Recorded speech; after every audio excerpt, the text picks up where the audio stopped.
कुछ इठलाती कुछ कह जाती, ये जिंदगी ही तो है। किधर से गुजरे थे, कहाँ कहाँ भटके थे।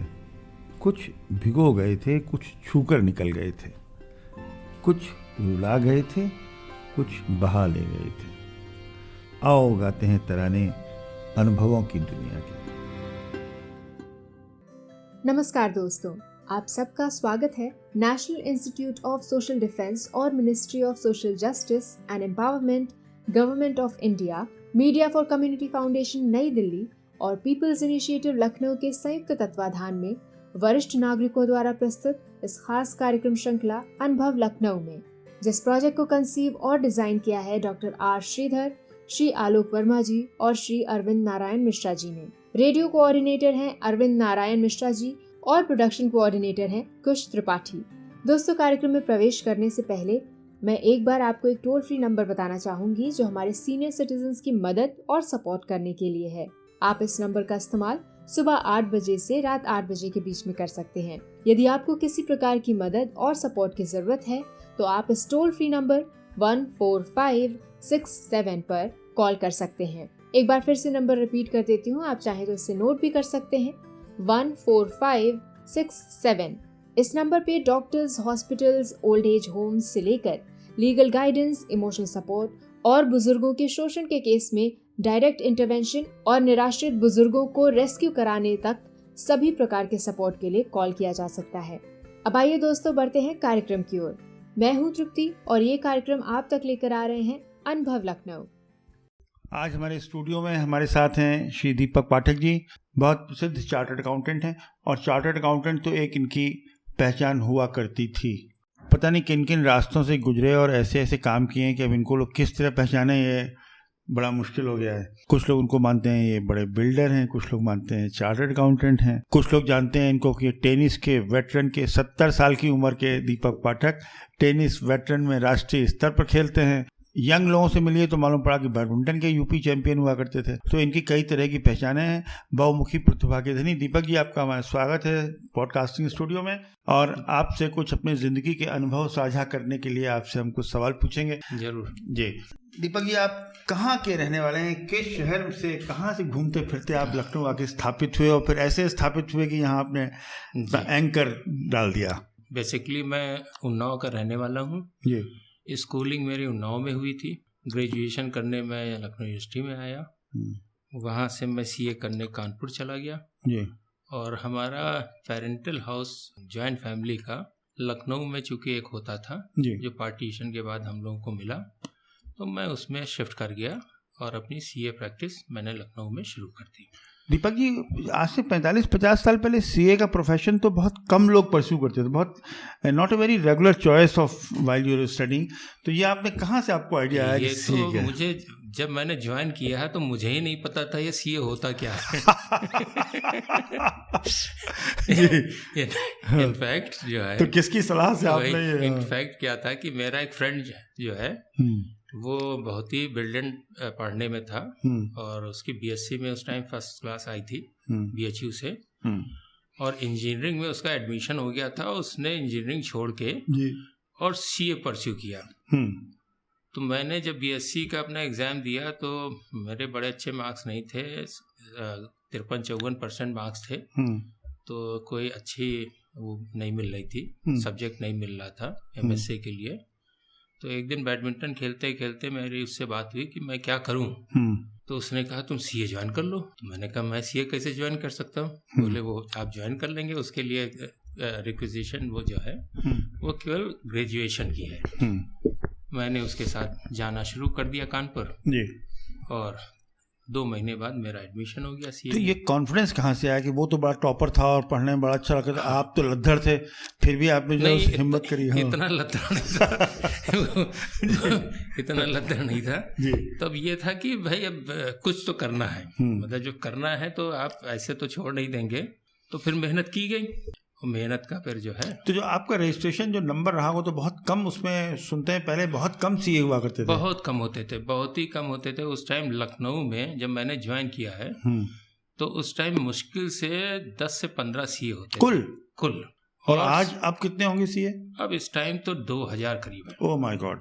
और जीएसटी और डिमोनेटाइजेशन के बाद तो सीएस का बड़ा रोल भी शायद बहुत कुछ इम्पोर्टेंट रोल हो गया है। हाँ, हो गया है, लेकिन उसके बाद इनकम टैक्स से रोल काफ़ी कम हो गया है जी। इनकम टैक्स में चूंकि सब ऑनलाइन हो गया तो उनका थोड़ा सा कम हो गया। नहीं, कोई रिस्पॉन्सिबिलिटीज भी शायद ऐसी हो गई हैं कि अगर आपने कुछ गलत स्टेटमेंट वेरीफाई करके दिया है तो हाँ। क्या सिलसिला है नया? अब एक्चुअली क्या है कि जितने भी हम लोग ऑडिट करते हैं जी, तो एक यूडिन नंबर जनरेट होता है, और अब उसमें ये नहीं हो सकता कि कोई फर्जी आदमी जो है सिग्नेचर करके, हमारे सिग्नेचर करके और ऑडिट कर सके। अच्छा, ओके। ये एक बहुत इंपॉर्टेंट चीज हुई है। But this has now become a very established career, ये प्रॉपर कैरियर अब एस्टैब्लिश हो गया। आपके टाइम में उस समय शायद इतना जोर नहीं था क्योंकि नहीं, मेरे टाइम पे तो बहुत बड़ा उसका वो था। अच्छा, मेरे टाइम पे बड़ी बड़ी कंपनीज जो हैं वो सीए से ऑडिट कराती थी जी, और चूंकि लिमिटेड सीए होते थे तो इनकी बड़ी वक़्त होती थी जी। मतलब ये हमें याद है कि हम जिस कंपनी में काम करते थे वहाँ पे कई बड़ी कंपनियों की सुबह गाड़ी आके लग जाती थी जी, और ये करती थी कि हमारे यहाँ ऑडिट के लिए टीम जाएगी जी। तो उस टाइम तो बहुत ज़्यादा इम्पोर्टेंट देते थे सीए। आपने अपनी जिंदगी में कोई बड़ी कंपनियां जिनकी ऑडिट किया हो और जिसमें कुछ आपने देखा हो, कौन सी है? हाँ, प्रमुख 2-4 कंपनियां। बड़े कंपनियों में तो HL जैसे है, HL का ऑडिट किया है जी, बड़ी कंपनियों में। BSNL का किया है। अच्छा, और यूपी की जितनी भी कॉरपोरेशंस हैं करीब करीब सबका किया है मैंने, क्योंकि यहाँ आप लोग शायद पुराने सीनियर लोगों को सीएजी भी अलॉट करते हैं सीधे करने के लिए। सीएजी जो है, सीएजी का बड़ा रोल है हम लोग के यहाँ। और हम लोग के यहाँ सीएजी 2 तरह से अलॉट करता है जी। एक तो बैंक में पैनल वो भेजता है सीएजी अपना, और उस पे हम लोगों का बैंक RBI से हम लोगों का अपॉइंटमेंट होता है, हर साल होता है। और सीएजी जितनी भी कॉरपोरेशंस हैं इंडिया भर की, चाहे स्टेट कॉरपोरेशन हो चाहे सेंट्रल कॉरपोरेशन हो जी, वो सीएजी अलॉट करता है सीए फर्म्स को, और सीनियरिटी के हिसाब से वो करता है। हम लोग के पार्टनर्स के हिसाब से हम लोग के मार्क्स बनते हैं कि जिसके जितने मार्क्स ज़्यादा होंगे उसको उतनी बड़ी कंपनियां मिलेंगी। तो ये जो सीए का सफ़र हुआ, ये 25 साल की उम्र में, 26 साल में जब भी शुरू हुआ, तब से अभी तक आपका 40-45 साल से चलता चला रहा है। अब आपकी दिलचस्पी इसमें कितनी रह गई है? मेरी दिलचस्पी इसमें अभी भी बहुत है, लेकिन मेरी इतनी दिलचस्पी है कि मैं अपनी फर्म को कितना बड़ा बना सकता हूँ जी। और एट प्रेजेंट टाइम पे हम लखनऊ में शायद 4थे नंबर पे हैं, और हमारे 13 पार्टनर्स हैं। बेंगलोर में, दिल्ली में, रायबरेली में, उत्तराखंड में हमारी ब्रांचेस हैं। तो अब मैं ज़्यादा एडमिनिस्ट्रेशन में रहता हूँ, ऑडिट में कम हो गया। ऑडिट तो नए बच्चे भी अपॉइंट कर ले जाते हैं, होता है। और जो जूनियर सीएज हैं उनको मैं ज़्यादा लगाता हूँ। और इस टाइम जैसे हमारे पार्टनर गए हुए हैं, देहरादून गए हुए हैं ऑडिट पे। हाँ, तो इन सबका सुपरविजन भी देखना जरूरी है यूनिट्स का। अब ये बताइए, ये तो सब रहा आपका चार्टर्ड अकाउंटेंट, आप बहुत प्रसिद्ध चार्टर्ड अकाउंटेंट लखनऊ के हैं। ये यहाँ से जो ट्रांजिशन कर आपने बिल्डर वाला काम शुरू किया, ये कब किया, क्यों किया? वो भी बड़ा इंटरेस्टिंग था जी। मैंने शुरू में बताया था कि मेरी एक जॉइंट प्रॉपर्टी लखनऊ में थी जी, अमीनाबाद में जी, जिसमें मैं पहले रहता था। वहाँ से मैं शिफ्ट कर गया था 91 में गोखले मार्ग। तो वो प्रॉपर्टी मेरी वैकेंट हो गई थी, और वो एक मार्केट से लगी हुई प्रॉपर्टी थी, कमर्शियल प्रॉपर्टी थी। तो उसको हमारे और जो कजिन्स थे उनकी 2 प्रॉपर्टी और अगल बगल थी। तो ये हुआ कि चलो इसको करके एक कॉम्प्लेक्स बनाया जाए। तो शुरुआत मैंने वहाँ से की, और अपना मकान और 2 और मकान लेते हुए, और फॉर्चुनेटली उसमें प्रॉफिट बहुत ज़्यादा हो गया। तो ये हुआ कि हम सीए में जो कमाते हैं वो मतलब जो इसमें कमाएंगे वो सीए में कभी नहीं कमा पाएंगे। फिर इसके बाद कानपुर में मैंने एक प्रोजेक्ट किया जो बड़े प्राइम लोकेशन पे था, 80 फीट रोड, वहाँ पे प्राइम लोकेशन मानी जाती है जी। फिर मैंने उन्नाव में भी एक प्रोजेक्ट किया। फिर मैंने यहाँ पे गोखले मार्ग पे ही एक 60,000 स्क्वायर फीट का प्लॉट परचेज किया, जिसका प्लॉटिंग करके उसको बेच दिया, और उसी में अपना भी एक घर बना लिया था। फिर उसके बाद प्राग नारायण रोड पे मैंने 30,000 स्क्वायर फीट का प्लॉट एक पार्टनरशिप में मैंने परचेज किया।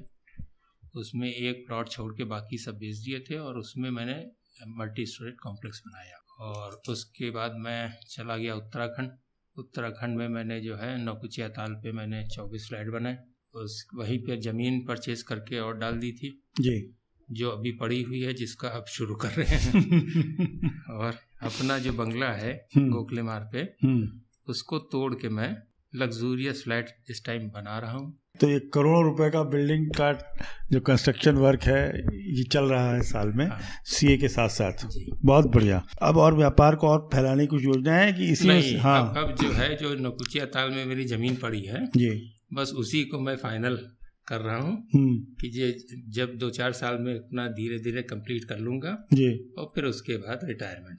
अच्छा दीपक जी, एक बड़ी इंटरेस्टिंग बात है, आपके मित्र मिलते हैं तो बताते हैं आप बैडमिंटन प्लेयर थे, फिर कुछ लोग कहते हैं कि अब आप टेनिस प्लेयर हैं। ये सब ट्रांजिशन, ये खेल कूद का ये स्पिरिट कहाँ से रही और ये क्या अभी भी चल रही है? जी हाँ, ये अपनी स्पोर्ट्स लाइफ के बारे में थोड़ा सा बताइए। जी, मैं शुरुआत से ही मेरा बेसिक गेम बैडमिंटन था और मैं डिस्ट्रिक्ट चैंपियन था जी बॉयज़ में। उसके बाद उन्नाव में उसके बाद इंटर वो डिस्ट्रिक्ट भी खेलने गए हम लोग जी स्कूल की तरफ से।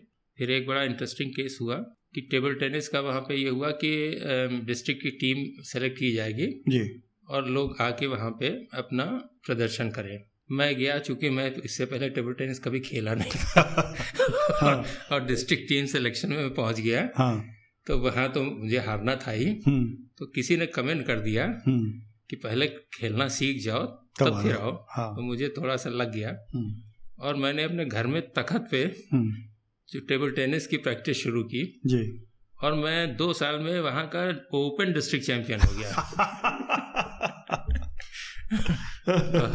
और लखनऊ यूनिवर्सिटी में साइंस एसोसिएशन का मैंने table tennis single double, badminton single double, carrom ये सब टूर्नामेंट जीते थे और मुझे best sportsman of science association की मुझे शीट दी गई। वाह। उसके बाद फिर सीए में ऐसा हुआ कि सीए के बाद फिर करने में मेरा सब स्पोर्ट्स हो गया ख़त्म जी। और शुरू में जब मैं लखनऊ शिफ्ट हुआ हूँ तो यहाँ भी मैंने नहीं खेल पाया हूँ, लेकिन फिर मेरे अंदर से कुछ था कि मैं टेनिस खेलना शुरू करूँ जी। मैं अपने 94 में मैंने टेनिस खेलना शुरू किया। मेरे एक मित्र थे जी जो मुझे घर से उठा के ले गए और उन्होंने टेनिस जहाँ पे होता था वहाँ पे ले गए और वहाँ हमें सिखाया, एडमिट कराया और वहाँ से शुरू हो गए जी। वहाँ से खेलते खेलते टेनिस का हम लोगों का एक ग्रुप बन गया जी। हम लोग इस टाइम एक टेनिस एकेडमी भी चलाते हैं जी, लामाटीनियर टेनिस एकेडमी चलाते हैं जो इस लखनऊ की सबसे बड़ी एकेडमी भी है। दीपक जी, नहीं ये बात तो आपने कहीं बताई, लेकिन टेनिस खेलने के लिए जिस तरह का फिजिकल फिटनेस का लेवल चाहिए होता है वो आपको ये 45 साल की उम्र में आप शुरुआत करते हैं तो वो बड़ा एक मुश्किल काम है।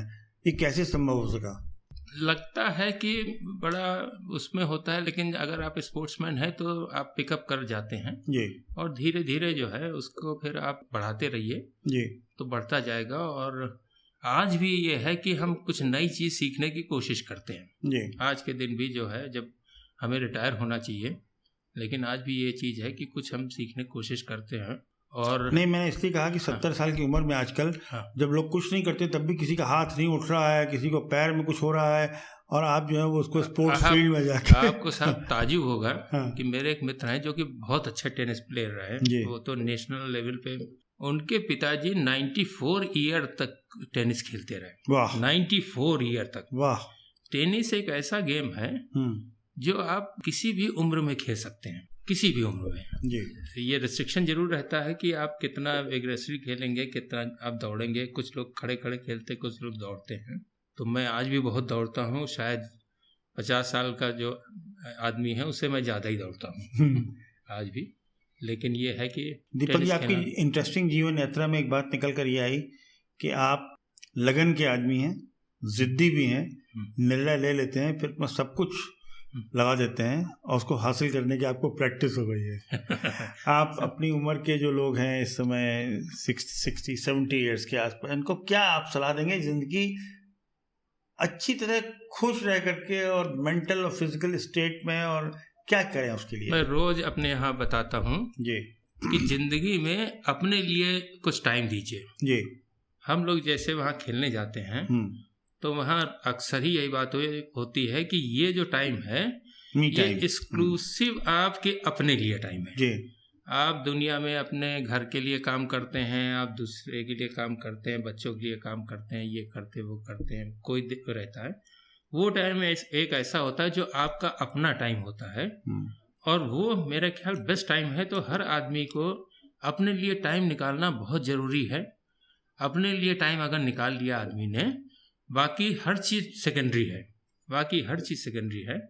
आप अपने लिए टाइम निकालिए और उसमें खुश रहिए अपने दोस्तों के साथ। अच्छा, दोस्तों का बड़ा भारी हाथ होता है। हाँ, आप दोस्तों के साथ बैठना एक बहुत ही बड़ी चीज़ है, रिलैक्सिंग चीज़, बहुत बड़ी चीज़ है।